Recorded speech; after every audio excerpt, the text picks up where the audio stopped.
আপনাদের মধ্যে যাদের আইফোন কেনার বাজেট কিছুটা কম তাদের অনেকেই আমাকে একটা প্রশ্ন জিজ্ঞেস করে থাকেন যে 2026 সালে এসে আইফোন 11 কেনা ঠিক হবে কিনা। আসলে একটা আইফোন কেনার সময় কোন মডেলটা কিনবো এই ডিসিশন নেওয়ার জন্য বেশ কিছু বিষয় মাথায় রাখতে হয়। তার মধ্যে প্রথমে থাকে যে বিষয়টা, সেটা হলো এই ইন্ডিভিজুয়াল আইফোন মডেলটা আর কতদিন আপডেট পাবে।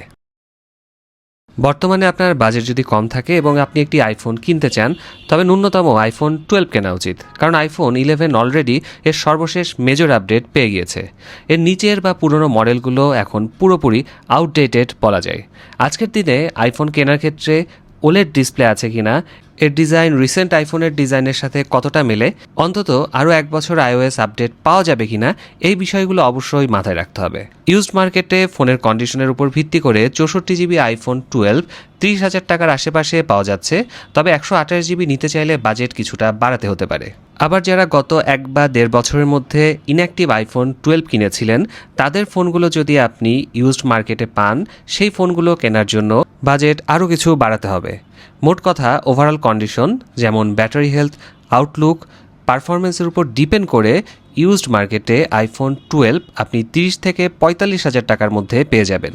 তো চলুন দেখে নেওয়া যাক আইফোন 12-এর ডিজাইন 2026 সালে এসে কতটা সময় উপযোগী। আইফোন 12-এর বডি অ্যালুমিনিয়ামের তৈরি এবং এর পেছনে রিফ্লেকটিভ গ্লাস ব্যাক রয়েছে, যেখানে আঙুলের ছাপ খুব সহজেই পড়ে যায়। ডিসপ্লে সেকশনে পেয়ে যাবেন একটা বিশাল নচ, যা দেখতে অনেকটা আইফোন 11-এর মতোই বড়। তবে আইফোন 11 থেকে এর অনেক বড় একটা আপডেট হচ্ছে 6.1 ইঞ্চির super retina XDR OLED display. এটা আইফোন 11 না কিনে আইফোন 12 কেনার অন্যতম একটা কারণ হতেই পারে, কারণ আইফোন 11-এ ব্যবহার করা হয়েছে একটা LCD ডিসপ্লে, যা 2026 সালে এসে কিন্তু খুবই ব্যাকডেটেড একটা ব্যাপার। আইফোন 11-এর তুলনায় এর রেজুলেশন এবং কন্ট্রাস্ট রেশিও অনেক ভালো, যা কন্টেন্ট দেখার অভিজ্ঞতাকে দারুণ করে তোলে। এই ফোনটিতে আছে অ্যাপলের A14 বায়োনিক 5 ন্যানোমিটারের চিপসেট এবং 4GB র্যাম। বর্তমানে iOS-এর লেটেস্ট ভার্সনে খুব চমৎকারভাবে চলছে এবং লিকুইড গ্লাস অ্যানিমেশনগুলো অত্যন্ত স্মুথ। বিভিন্ন সূত্র থেকে যেটা জানতে পারি, আইফোন 12 2026-এর শেষ নাগাদ iOS 27 শেষ মেজর আপডেট পাবে। 4GB র্যাম অ্যাপলের ইকোসিস্টেমের জন্য এখনও যথেষ্ট কার্যকর। তবে কিছু রিফাবলিশড ফোনে 3500 মিলিঅ্যাম্পিয়ার পর্যন্ত হাই ক্যাপাসিটি ব্যাটারিও পাওয়া যেতে পারে, যেগুলো কিন্তু আফটার মার্কেট ব্যাটারি, আর আমি দেখেছি এই ব্যাটারিগুলো ভালো পারফর্ম করে। ক্যামেরা সেকশনে আইফোন 12-এর সিচুয়েশন কিন্তু এখনও বেশ স্ট্রং। আইফোন 12-এর মেইন এবং আলট্রা ওয়াইড প্রত্যেকটা সেন্সরই 12 মেগাপিক্সেলের। পর্যাপ্ত আলোতে এটি অত্যন্ত ক্রিস্প এবং ডিটেলস, ন্যাচারাল স্কিন টোন সহ দারুণ ছবি তুলতে পারে। যদিও লো লাইটে কিছুটা নয়েজ দেখা যায়, যেটা খুবই স্বাভাবিক, কারণ আজ থেকে 5 বছরের আগের টেকনোলজি। ভিডিওর ক্ষেত্রে এই বাজেটে এটি এখনও সেরাদের কাতারে। সব ক্যামেরা দিয়ে 4K 60fps ভিডিও করা যায় এবং এর স্টেরিও সাউন্ড ক্যাপচার এবং লেন্স শিফটিং খুবই নিখুঁত। আপনারা যারা খুবই কম বাজেটের মধ্যে এমন একটা ডিভাইস চান যেটা দিয়ে আপনারা কন্টেন্ট ক্রিয়েশন জার্নি শুরু করতে চান, সেক্ষেত্রে আইফোন 12 হতে পারে আপনাদের জন্য সেরা চয়েস। আইফোন 12 একটি 5G ফোন, যাতে ওয়াইফাই 6, ব্লুটুথ 5 এবং NFC সুবিধা রয়েছে। ফোন আনলক করার জন্য এতে ফেস আইডি রয়েছে।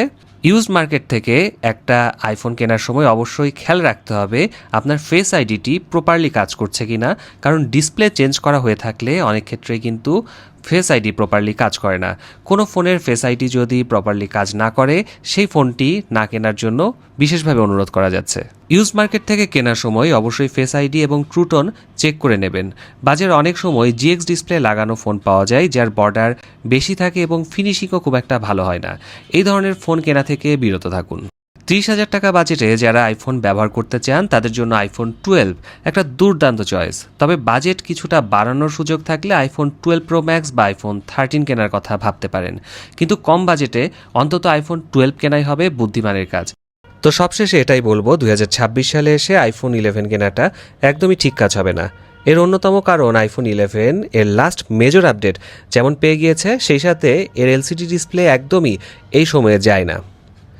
আর আইফোন 12-এ ম্যাক্সেপ চার্জিং সুবিধা আছে, যেটা নতুন আইফোনগুলোর মতোই, এবং ম্যাক্সেপ থাকার ফলে অনেক অ্যাক্সেসরিজ আপনি আইফোন 12-এ ব্যবহার করতে পারবেন, যে অ্যাক্সেসরিজগুলো আপনার কন্টেন্ট ক্রিয়েশন জার্নিকে অনেকটা ইজি করে দিবে, যেটা আইফোন 11-এ একদমই সম্ভব নয়।